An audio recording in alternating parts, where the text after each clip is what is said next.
Live. There we go. Here we are. We're live. There we are. We are. Uh, well, welcome, everyone, to another Run Wild with us and ask us whatever the hell you want. I am Lisa Kastner. I'm here with Ben, one of our phantasmagorical uh, acquisition editors. And typically, we're here as well with Peter, who is another one of our phantasmagorical acquisition editors. And we are here to answer any old questions that you may have. Typically, the questions we get are around publishing, the business of publishing, the business of writing, creative writing, any old weird crap that we may be doing because we're really good at weird. We're not very good at like normal people stuff, but we're fabulous at weird. Yes. Yes. So, if you have any questions, all we ask is that you go ahead and pop your question into the chat section or the comment section of whatever venue you are watching this. And the way it works is I will repeat your question, and then we take turns answering those questions. And if you are watching this and it is not Thursday between 5 and 6 p.m.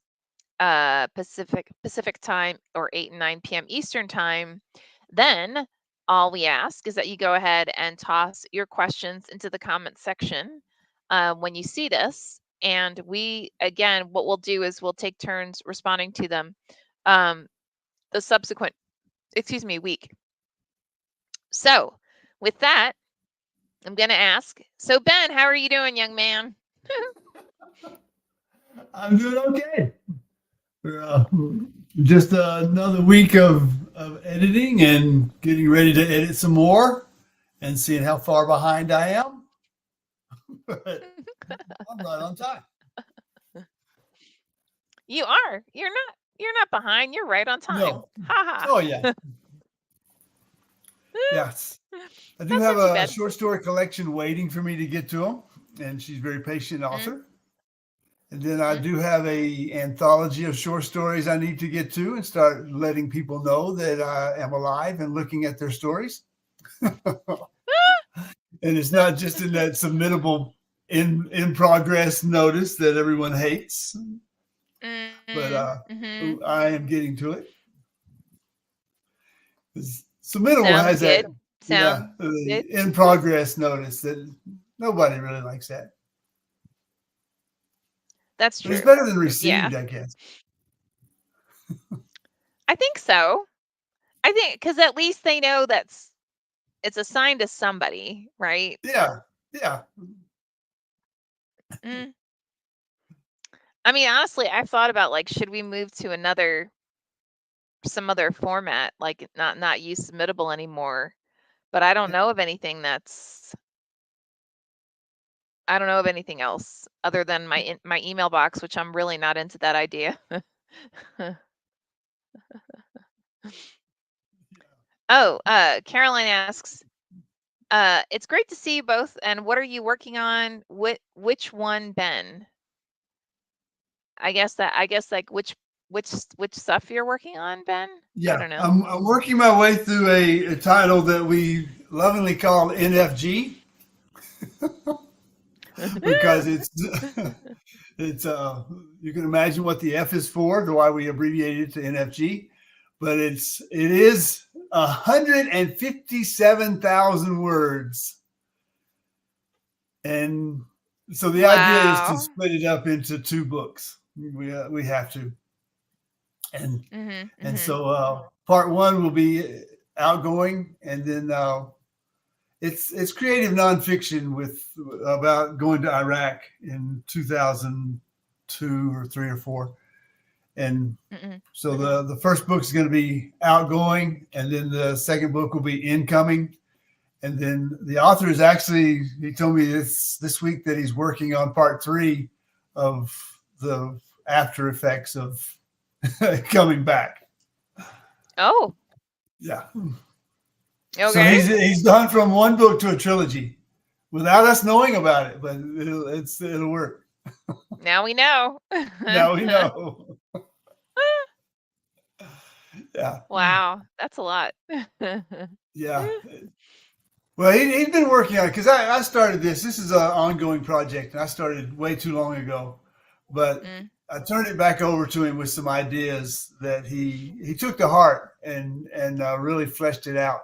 To mhm, but as he fleshed it out, and it just kept growing and growing and growing. So there's some darlings in there we may need to kill, but mm. for the most part, it's just his narrative that is interesting enough to capture the reader. I think. Oh, good. Okay. Mhm. Yeah. Awesome. and and it's I don't know if you're familiar with the Kill generation or Generation Mm-mm. Kill. Mm. It was about the Marines going into Iraq, but this is from a firsthand account without the journalist's filter. Oh, got it. Yeah, Yeah, that's because quite different. Generation Kill was through a journalist filter. He was tagging along with the Marines and wrote the book. Mhm. But Mhm. NFG is there's no journalist filter. This is from the mouth of the soldier. Wow. Yeah, Okay. Cool. and different Yeah, in your actually, it face sounds like it. sometimes, but that's okay. Well, it's supposed to be, right? I mean, Yeah, you that's the know, point. yeah, that's the point. Exactly. Yeah, And we're good at in your face. we accept in your face. We accept in your face. We're not very good at subtle. So it's all good. No. Yeah. Well, I got a green light for us. So we're gonna well, one, we launched a ton of books in September this month. Several on September 2nd. There's going to be a few on September 15th. Um, all over social media. They're all actually on our website if anyone isn't aware of them. It's so funny. Every time we do an announcement like this, it just reminds me how fucking brilliant our authors are. Like, seriously, every single time I'm even if I wasn't the editor for the work, it reminds me how amazing these stories are. Because not only the fact that, I mean, obviously I've read them, or at least parts of them, but when you look at the awards they've already won, the um the blurbs they've already gotten, I mean, these are really kick-ass books. They're really, really fabulous. So, I just put in the chat a link to our website. The main page of our website actually has all the books that we have coming out between September 2nd and the end of the year. So definitely go check it out. And they all include links to where you can either, if the book's not available now, you can pre order it. Um, but if it is available, then you can just go ahead and order it. But I mean, really, really amazing work. So um, definitely go to our site, check these babies out. I also went back and realized we have a ton of books that don't have audiobooks yet. So um, I I spent a good bit of this past week basically working on getting them submitted so that we can get um, producers and audiobook talent, like readers, to audition for it. So uh, you guys should see a lot of books coming out from us through Audible, um, either Running Wild or Rise. They're going to be coming your way, so which is really exciting. And we also um, we had a couple more books that got awards that I'm sure you saw. We posted about on Facebook and Twitter and Instagram and so on. So one thing that you probably, if you saw it, you would have only seen it on Facebook is, and I'll provide a link to this as well. So we are in May of 2025, we're going to be putting out the memoir of Scott Leva, who was one of the original Spider-Men. And we actually cut a deal basically with Carlisle Comic-Con, which is a Comic-Con in Carlisle, Pennsylvania, to have a limited edition book um, for that's only available in paperback and only at the Comic-Con. So if it's something that you're interested in, the only way you're going to get it is if you get a VIP ticket for Carlisle Comic-Con, and that is specifically where it states that you can buy not only a ticket to the Comic-Con, but also you'll get a copy of the paperback. You will not be able to get a copy of this book anywhere else, period. And again, that's intentional. And honestly, the ticket price, at least in my opinion, is really cheap. It's $39 for an entire weekend, plus you get this special edition paperback of a book that isn't even coming out officially until May of 2025. So definitely worth checking it out. So and then I too am also, I just finished editing a couple things, and now I'm going back and doing renewing my research for to start working on the next book in the world of Cure. So that'll be pretty cool. And so Ben will see that coming. You'll see that coming your way. You won't see the whole book. What you're going to see initially is what I want to do is come up with like the concepts for the next like 3 and send it to like you and a couple of other key people and get your thoughts on them. And then launching into whichever one we decide will be the next one. Um, so that should be a lot of fun. I'm pretty excited about that. Um, I don't know. I hope that made sense. I feel like I just sort of blathered on for for far too long. Um,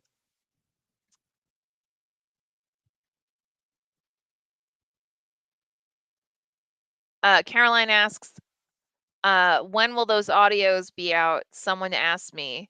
So, Caroline, we're kind of unique in how we work on our audiobooks. Most companies do not engage the author. What we do is when we get a decent number of auditions, we'll then send you a link so that you can check out the auditions and you actually get to pick the reader. And then once that's done, we'll then make an offer to the reader and then take it from there. Now, because sorry, I'm looking up your book now. Sorry about that. I didn't um so your book, Terror at the Sound of a Whistle, it is currently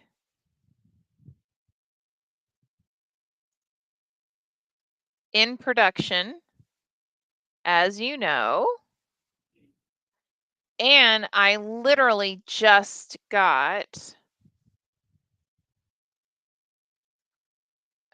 received the full audiobook. So your timing is perfect.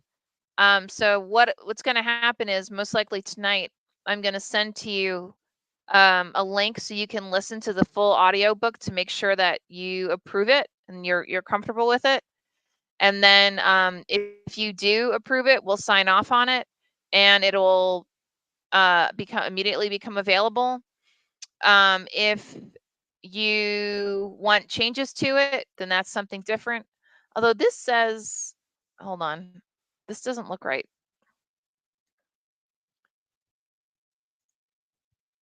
Because these files are showing as,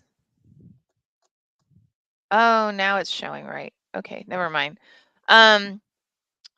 So sorry, it was showing that the file was 0, which obviously that doesn't make any sense, right? They're not actually 0 minutes. So I think there was just a delay in the website loading. That's why it wasn't showing correctly. But anyway, so Caroline, you'll have a chance to read or listen to at least the full audiobook. Provide any feedback that you may have to the voice talent slash producer. And then once we click go live, it then goes to ACX for them to validate the uh, the quality level of the actual audiobook. And then once they confirm it, then it goes live, and I'll let you know when it goes live. So that can take a couple of days. It can take a week. It just depends, right? Um, Teja says, how long did it take to make the audiobook? Each audiobook is a little different. Honestly, usually it can get done in like a month and a half, if that. It depends on the length of the book. It depends on the how long it takes the audiobook, the producer to do the recording, how long it takes for the author to get to listening to the actual audiobook, if there are any changes. But I would say typically we usually get it done within 2 to 3 months of an offer being made and accepted by the producer. So it actually gets typically gets done pretty fast. Um, Now, most times what we do is we try and line it up so that the audiobook comes out around the time the paperback and ebook comes out at the same time. But there are times like with Caroline's, we just for whatever reason we weren't able to line it all up, and if usually that's if the book's already come out. So then we'll have the audiobook come out as soon as we can, after the ebook and paperbacks come out, if that makes sense. So yeah, great questions. Thanks, guys. But yeah, right now um we actually have 35 audiobooks that are already available through Audible. We have 14 that are in production, which means they're being recorded now. Um, and we have 34 that are open for audition. So, to ask Lisa, you sound different from usual. You feel overwhelmed. Are you okay? I'm just tired. I've had a lot going on, to be honest. Um, and boy, you're pretty empathetic. That's impressive, Tia. Thank you for that. Um, Caroline says, so funny. Friends, people on Facebook have already gotten my book, and I still don't have it. Okay. I don't know why you don't, because you keep emailing me and we keep making it happen. So I don't know if you want to ping me on the side. That's fine, Caroline, but that's completely illogical to me considering the number of times I've arranged for books to come out to you. So yeah, I don't understand. But You've yeah, you're got to welcome to smile at your unless mailman every now and then and say good morning. yeah, you do. You really do. You got to make friends with your mailman. Otherwise, Make he's friends with probably your just taking mailman, him and putting him in his Caroline. pocket. He's got a whole Yeah, stack of your totally. books. Right? Yeah, we actually had a really weird email this morning from a festival that they were like, "Oh my god, you guys are a POD. I can't get Caroline's book." And I'm like, "We're not a POD. And here's the contact at IPG for you to order the book." And then they were like, "Oh, I know that person. Never mind." So, I don't know, Caroline, if in your area you're experiencing weird stuff like that. But yeah, I thought that was interesting. Anyway, hey Peter, how you doing, young man? I'm doing good. How are you guys doing today? Tonight, rather. Awesome, awesome, awesome. Good to hear. Good to And hear. Things so are what's going good going here. on? Lisa What sounds different. I A little didn't scratchy notice. throat. I Yeah, a little shut scratchy up. throat. Peter sounds different too. I'm the only one who doesn't sound different. Well, that's Okay. because you always sound different, so we just let it slide. No. How would you know? What do you know? It's all the cigar smoking I've been doing. Obviously, Yeah, exactly. obviously. Mm. No, we went up to this place called European Village up the road there to go to a sushi place for dinner, and there's one guy with this huge stogie in his mouth, just smoking up the whole area. And every time they opened up the door to the sushi place, all the cigar smoke came rushing in. It's like, oh, great, thanks, man. Oh, Thanks for sharing, Big Brooks. Thanks for sharing. that's so weird. I don't associate cigar smoking with sushi. Neither do I. That's why it was an issue. Right? Yeah. Well, was the sushi at least good? Fantastic. Yes, the night was saved by the food. We were good. So what have you guys been talking about? I've been trying to get there as fast as I could. You're right on time. You're right on time. We were just talking about what we're up to, like all the different stuff that's going on. So, Oh, cool. Mm-hmm. Did you have a chance to ask your MFA program if they are interested in a book award? I have not. No, thank you for reminding me. I definitely will do that. Yes. All right, cool. Yep. And I did see some come in from Drexel. We got some entries already. Oh, cool. Yeah, we've gotten about 10 or 11, and there are so far there are about 3 that I'd say are definitely potentials. So, and I assign them to you guys if you want to check them out. You don't have to, but you're more than welcome to. Okay. I'm gonna start diving into the the submissions pile to get ready for the call in a couple weeks. And thank you for that. So that's a great reminder that if you are someone who is interested in being published with us, we will have our acquisitions session on September 25th. So get that collection, and this is for full-length works, right? So anything over 50,000 words.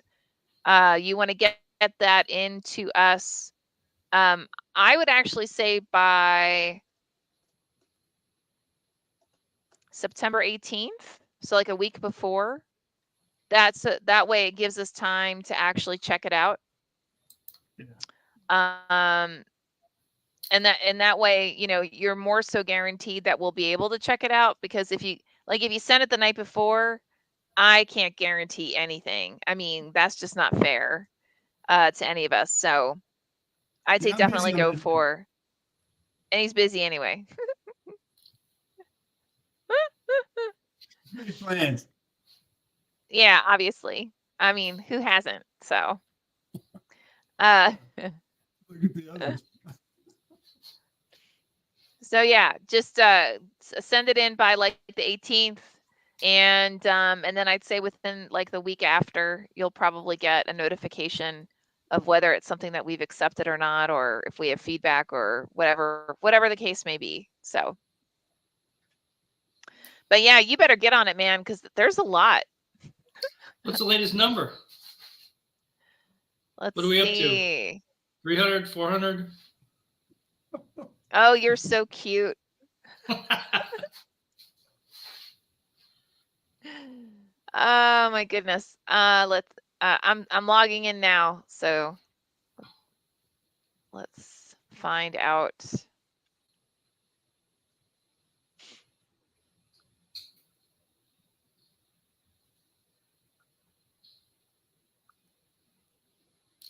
Have you guys read, this is from a while ago, but the Da Vinci Code?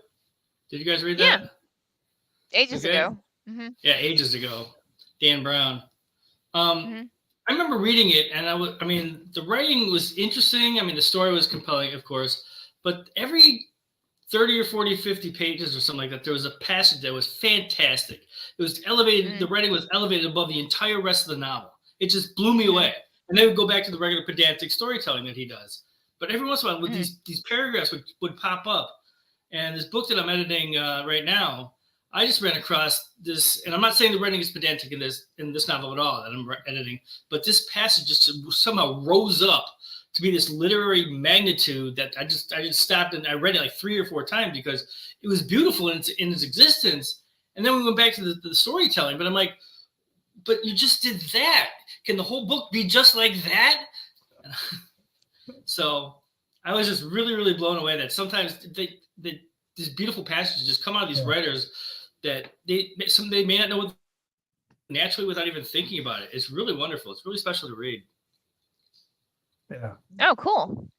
Mm-hmm. So if absolutely everything that's in our submittable, it's like 1,500. But only for full length works for Rise and Running Wild, it's 283. That's better than 1,500. Yeah. Yeah. Oh, well then, I've got plenty of time. Yeah, just wait till the night before. It's not a big deal. On the 24th. Like Christmas Eve. Yeah. Like, who knew? No biggie. No problem at all. So yeah. I mean, and admittedly, I did go through them all already. So if you want to, like, anything that I already was like, it's not my thing, that might make it easier on you. But we also all know I'm not very good at that. What you said. Whatever you say, I go the opposite. No, yeah, exactly. Yeah. Oh, she said this sucked. Oh, then I'm in. Game on. It's a maybe. It's terrible. It's a maybe. Yeah, exactly. Exactly. We kid. That's not how it goes. No. Actually, we Only the both. books I like, Ben, right? Ben and I both have a bad habit of, like, it's something that it's kind of like what Peter described, where it's got some magic moments, but there are longer portions that need a lot of rework, and we both have this habit of just marking it as a maybe because we don't want to say no because we know the person has talent and we want to see them succeed, but we're also both fully aware that this is going to be a lot of work. Yeah, sometimes the oases are spaced further and further apart in the desert before you can get to them. Yeah, exactly. You guys are pretty generous. Yeah. You start editing and you wonder. You wonder who said yes on this one. Oh, right, me. What happened? Oh, it was me. Sorry. Yep. Yeah, we do that a lot. It's like, oh, wait, why would anyone do? Oh, right, that was. Now I remember. Right. Okay. Yeah. And honestly, Peter more so just acts as sanity. Like, he'll come in and say, but what about bing, bing, bing, bing, bing? And we're both like, you are correct.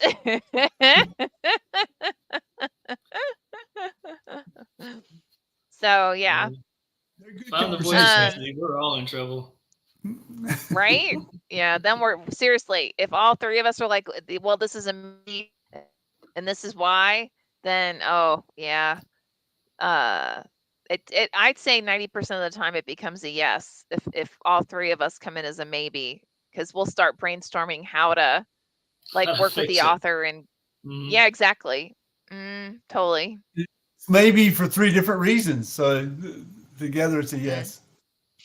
Yeah, pretty much. Yeah. It's a cool process, says,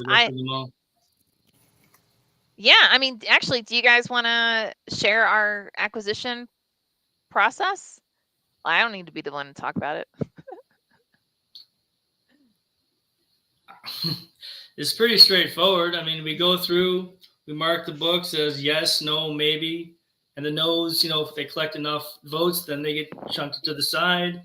The maybes we talk about, and the yeses we just join in and see why we like the novel, why we like the writing or the story or the plot or the characters, whatever. and that's what elevates the story to the next level. And we try to keep that number as small as possible, but we're writers too, so we go overboard. We accept more than we probably should, and have to do more work than we probably want to. But when the words are good, when the story is really really there, and the author's 100% behind their writing, that it's hard to say no. So we err to the side of caution by saying yes too much. Yeah. It's That's it's three different approaches. I think Lisa looks for that hook that gets her involved in the story. I think Peter looks for good writing first, and then a good story, and I look for a good story and then good writing. So it makes for a good conversation as we get those yes, no, maybes. And just because one of us says no doesn't mean that it's a no. It's I think we've all been overruled or something explained that we'd missed and say, okay, yeah, that makes sense. I can change my no to a soft maybe, or even a yes. A soft maybe. It's been known. It's been known to happen. It has. We've all capitulated. Yes, we have. Yeah. Yeah, nothing but wrong with it. that's just the good conversations that we have in that process, and I think it's done as a team. There's sometimes as many as 5 or 6 of us that are having that conversation and explaining what we saw or didn't see in any submission, and that's, I think it keeps it fair to the author. And like Peter said, we're authors ourselves, so we kind of cheat that way to the benefit of the doubt towards the author and towards getting the work accepted. And and like Lisa said early on, there's some good books that are coming out of Running Wild Press, and that's we'd like to see that to validate our process, if nothing else. Well, I think it does though, like because to your point, like the first thing I'm looking for is the hook, and like, do I understand what the author's setting up, right? Because the reality is the first 10 to 15 20 pages, no matter if it's fiction or nonfiction, you are setting up a story, right? And if I'm reading that first 10 to 15 pages and I have no idea what the hell's going on or where we're trying to go, I mean, that's not the same thing as setting up a mystery or setting up a thriller, because something like that where you're implying something's you're going to solve something, right? Like something's going to be revealed through the course of the story. I'll understand that as a writer, and having studied, the craft for far too long, right? I'll understand that you're doing that setup. But if I'm reading this and you're going up first, you're over here, and then you're over here, and then you're over here, and now you're talking about this thing here, and now we're there, and now we're over here, and I'm still like, what the hell is going on? Then it's going to be a no, right? But to Ben and Peter's point, they may look at it and say, well, they didn't set it up right, but there was this magic moment, on page, 35, that I think if we focus on that moving forward, and I'm actually describing a situation we've had in the past, right? Like if we have them start on page like 35 and, bring it from there, then I think, boom, this will work, right? And then we actually accept it because, I didn't see it. I didn't see it. And again, it doesn't make me right. It doesn't make me wrong. It just means I didn't see it. So, but yeah, I'd say among well, not just the three of us, to Ben's point, usually it does typically be, I'd say minimally 4 and typically more like 6 people on our in our acquisition meetings. So I think I think it's cool that we've created a safe space where people feel comfortable, like having an open discussion about a work and like the benefits of it, and like how it can be um, implemented, or how can we engage the author, like all that kind of stuff. Because I know I've heard plenty of horror stories from other people who work at other publishing houses that, they there's like one or two really, really strong voices and that who override everything. And I think we should all be really proud of that. We really work hard not to do that, especially like the three of us, especially, right? Because we're the ones who've been at this the longest. Um, the three of us really work hard to make sure that, you know, everyone feels comfortable saying what they have to say, and that we as a team come back with a yes or no or whatever that final decision is. So Mm-hmm. It's a really special process to be involved in, and I enjoy it every time we do it. I just think it's just a magical, wonderful thing to be a part of. It's to green light certain books that, for authors that might not have had another chance or had been waiting a long time to have the chance. So yeah, and then like to see them get reviews that are like, this is completely groundbreaking, or, you know, this is something that you absolutely have to pick up, right? I mean, we've had plenty of books like that, that just with having the right type of editor work with them on it to bring it to that next level, just it Peter, to your point, the combination of being part of that acquisition portion and then being part of the uh editorial, that collaboration with the author is so incredible. And then to see it when it comes out, and it really being not just embraced but like super elevated within the market, it's incredible. It's absolutely incredible. So I know to edit a book and see it go through its stages, 2 or 3 drafts down, and to see the words get more polished and the language elevate and the characters and all the flaws be worked out of it. I mean, it's an indescribable feeling, which is weird for a writer, but it's indescribable how that makes me feel when I read a passage. I'm like, I don't remember what I said, but this part wasn't anywhere near this good a week ago, but I sent it back to the author. So that's just a really fun feeling. mhm. Honestly, my all-time favorite story was when I'm not going to name the author, but I did a Q&A with one of our authors, and in preparation for the book coming out, and his story about working specifically with you, Peter, was he was about to hit send. Like, he did the edits that he thought, like, oh yeah, sure, I understand this, right? And he did the edits that he agreed with. And his wife, before he hit send, his wife's like, can I take a look at it? Right. And so she checked it out and went, no, that's not what he's telling you. This is what he's telling you. And he goes, oh,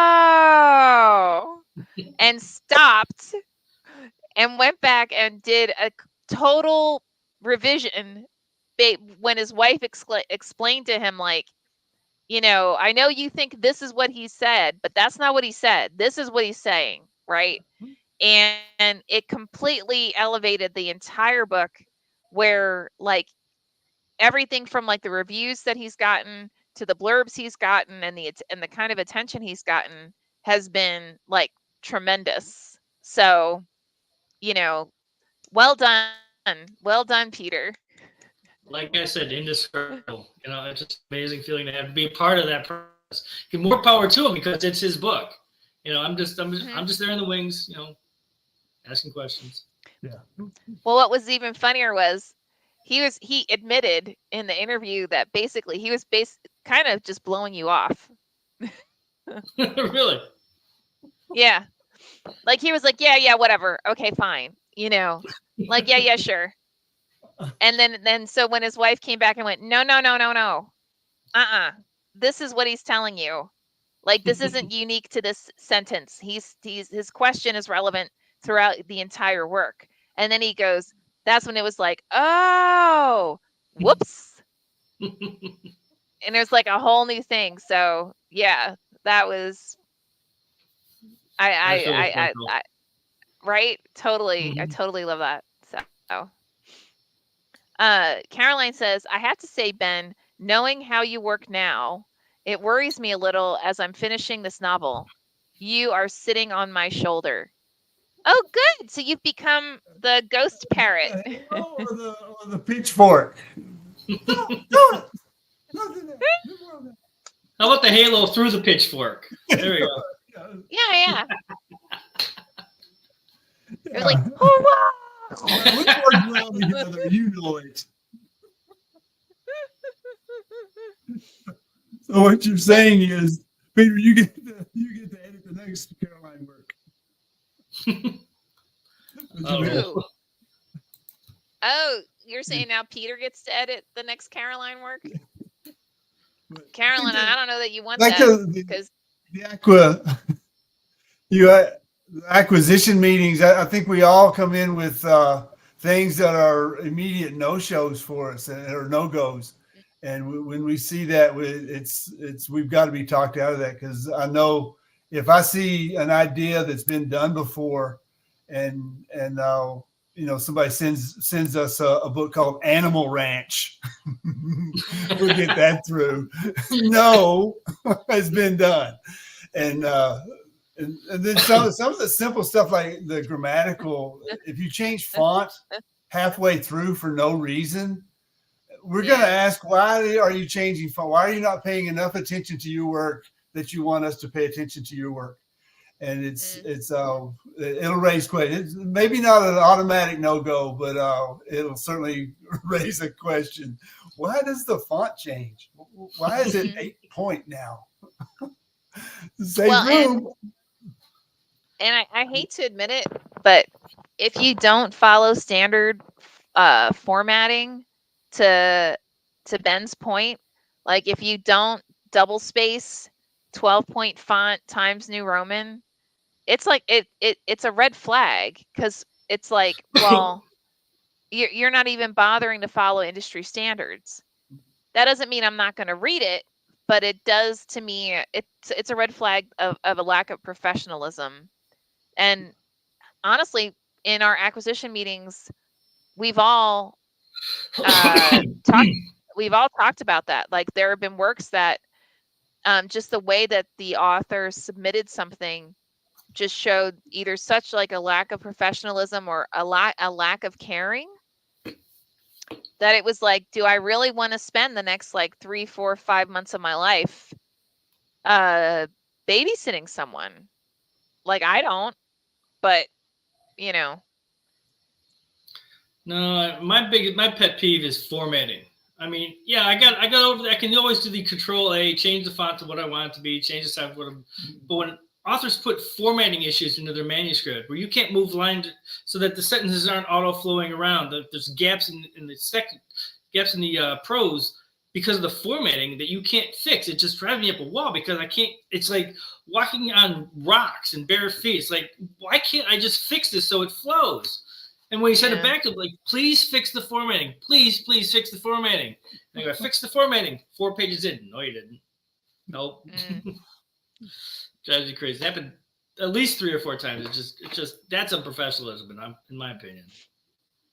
Well, and a big one right now, which will drive you both apeshit, but I'm assuming, for some reason, people are. Well, I mean, I know why, but we've gotten quite a few submissions that it starts off in the past tense, then shifts to present tense for no apparent reason, and then continues for like, it's as if they haven't decided if they're gonna go out of the box and make this present tense, which means you're experiencing this at the same time as the character, or if this is going to be something that's had happened in the past, which enables you as a writer to give things like flashbacks and reflection on something as it occurred, things like that.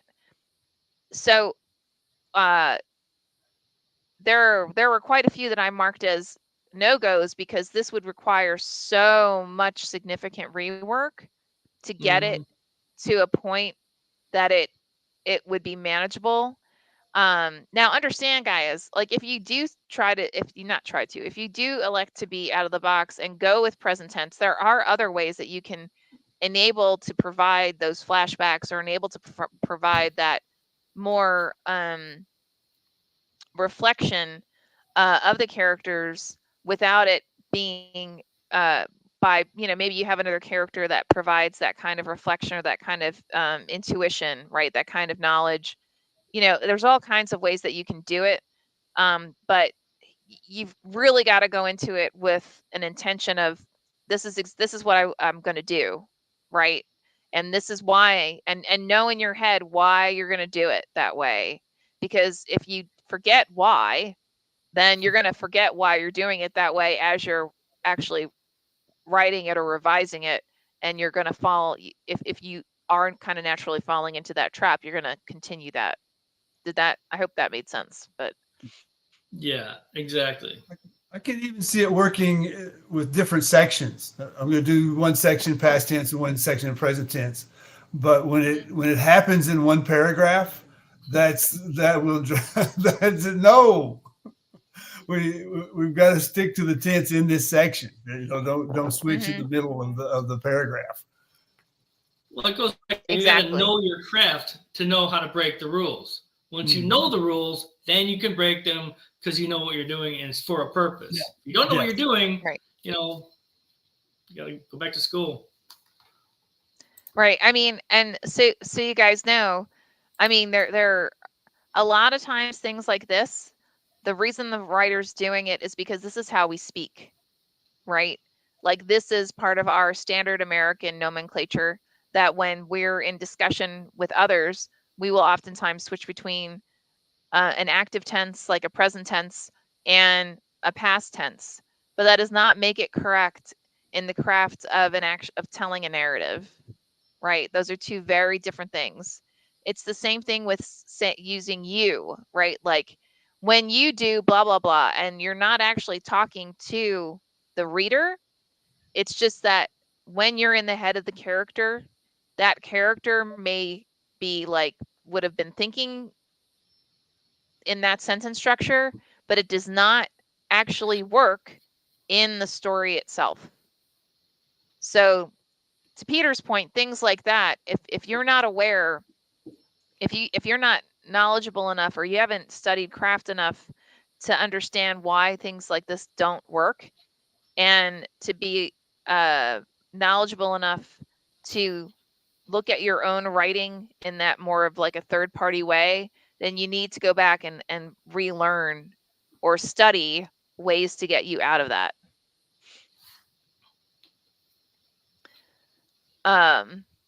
Wow, we only have like 13 minutes left, and we actually have a couple questions. Taya says, have you ever worked with anonymous writers?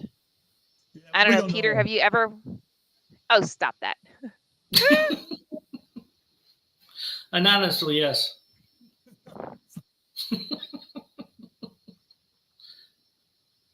I don't know, Ben, have you ever worked? We've worked with people who were they used like a pen name, but not someone who was completely anonymous. Yeah, to Carolyn's point, exactly. That's it. Exactly is what you're saying there. Know what you're doing to your readers so they can follow what story you're telling them. Absolutely. Mm-hmm. As far as anonymous authors, I don't like to look at who my authors are when I'm editing their book because they are just anonymous. There's a name. This is just words on a page, and I'm editing their work. I don't want to know who they are, what they're doing, if they're a teacher or a professor or a scientist or a doctor of a master of whatever I'm trying to say. I don't want to know anything until I'm done with the book, because then I just give myself fully over to the editing of the work. When it's done, I can figure out who they are.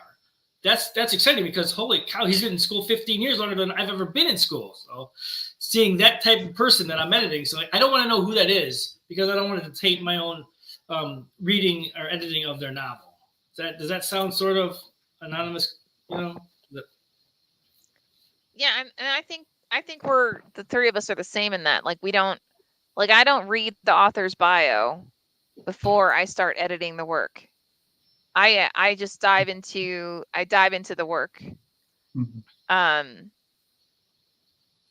And well, never mind. I was going to say something that would be probably kind of obnoxious, but yeah, no. I mean, I might look up something more so from a perspective of like if someone's writing a story that requires certain historical or like community or cultural information and it's not quite there, um, I might actually look up the author to kind of get an understanding of if they themselves were familiar personally with that culture or that um, area of history or something. But um, yeah, otherwise, no. Like I'm not reading someone's bio right before I start editing it. Mm-mm.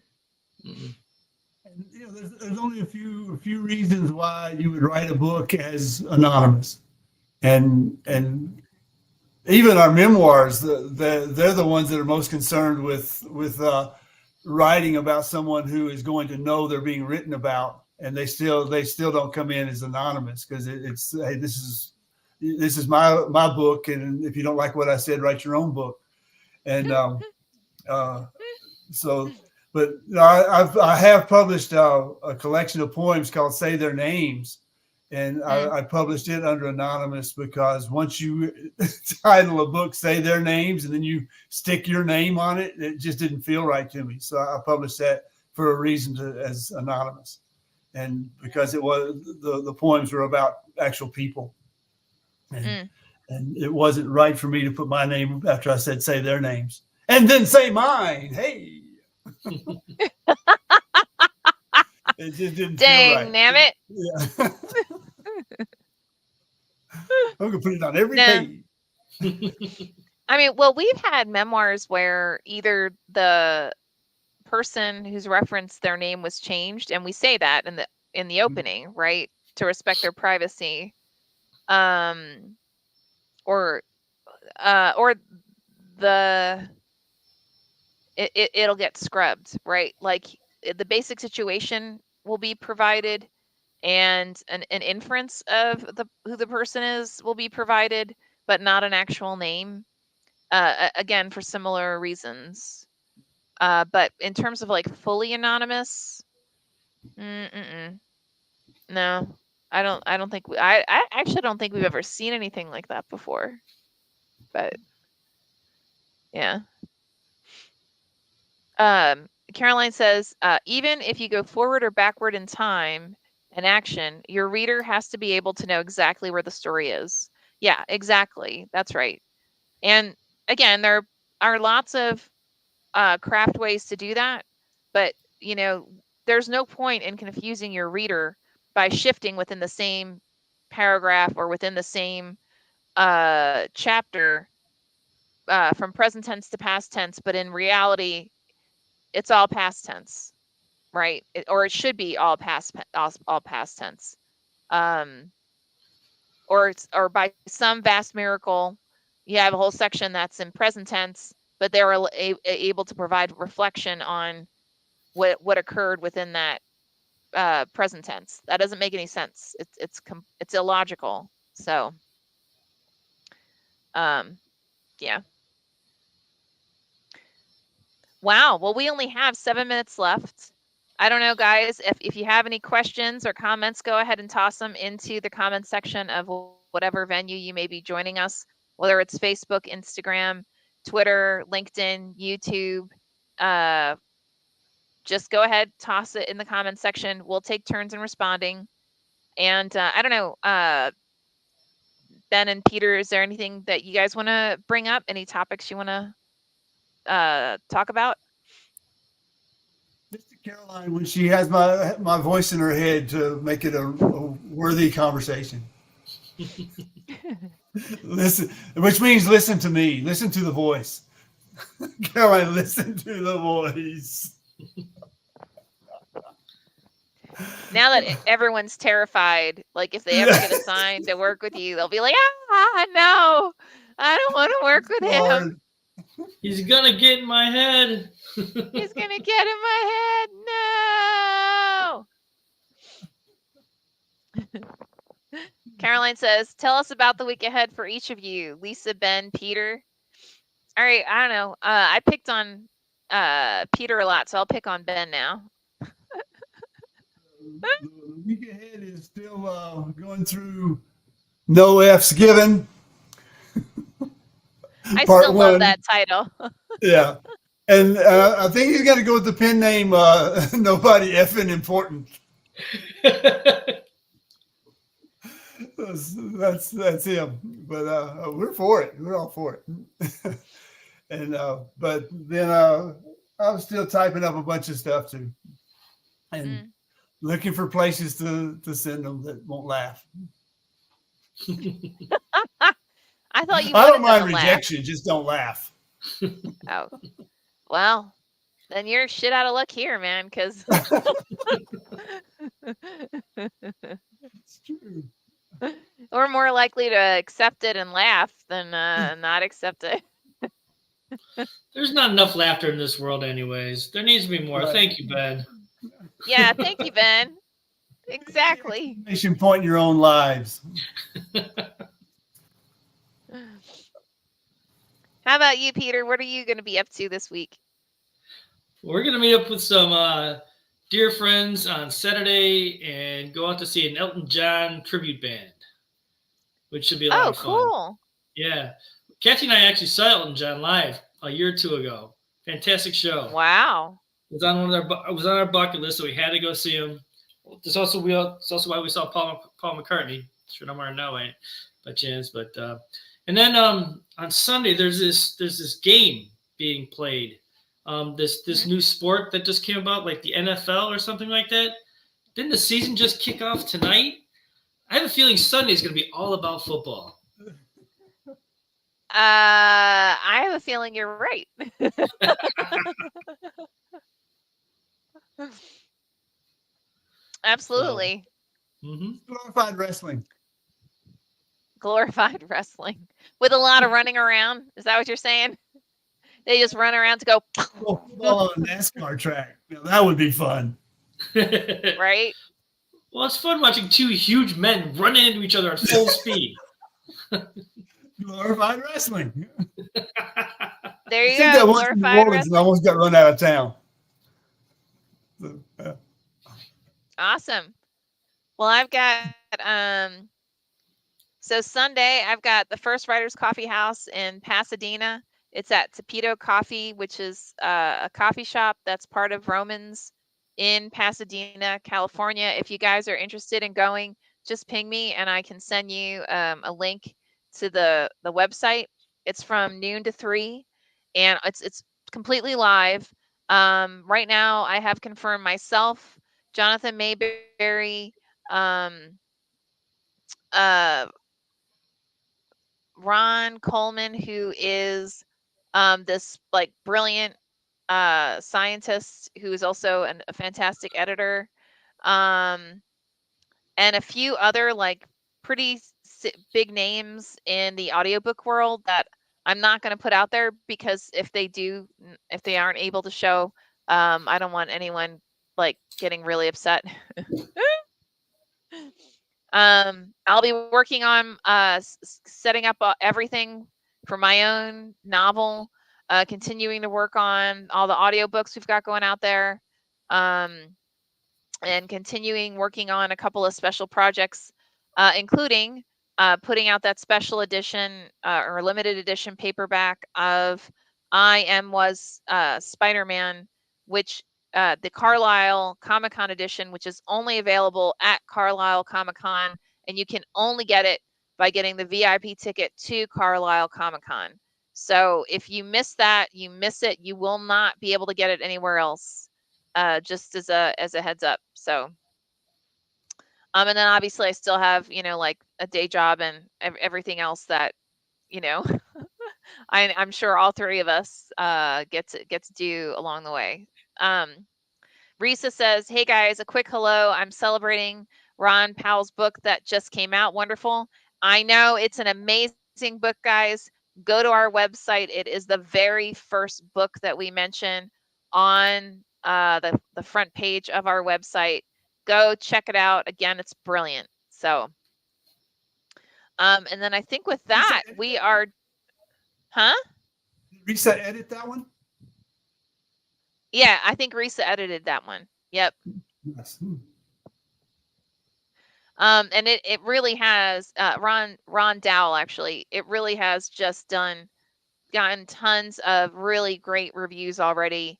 And he really is just like a brilliant author. So go check it out. Again, go to our main page and you will get a slew of some of the most fabulous books that we have coming out. Not primarily this month, so primarily in the month of September. Oh, also, guys, look out. So I'm going to be doing speaking engagements for my book launch for Family Pack. I have 3 engagements in Los Angeles and 3 in San Diego between October and November. And I'm also going to be in New York in November to announce the winner of the Drexel Book Award. So definitely go look for that. And with that, I think we are over time. As always, Peter, Ben, fabulous. I mean, you guys are basically my brothers, whether you like it or not. Um, Caroline, Teja, Risa, all you guys, everybody, thank you, thank you, thank you. Um, Fabulous questions. Looking forward to seeing you same time next week. So with that, um, we'll see you then. Bye.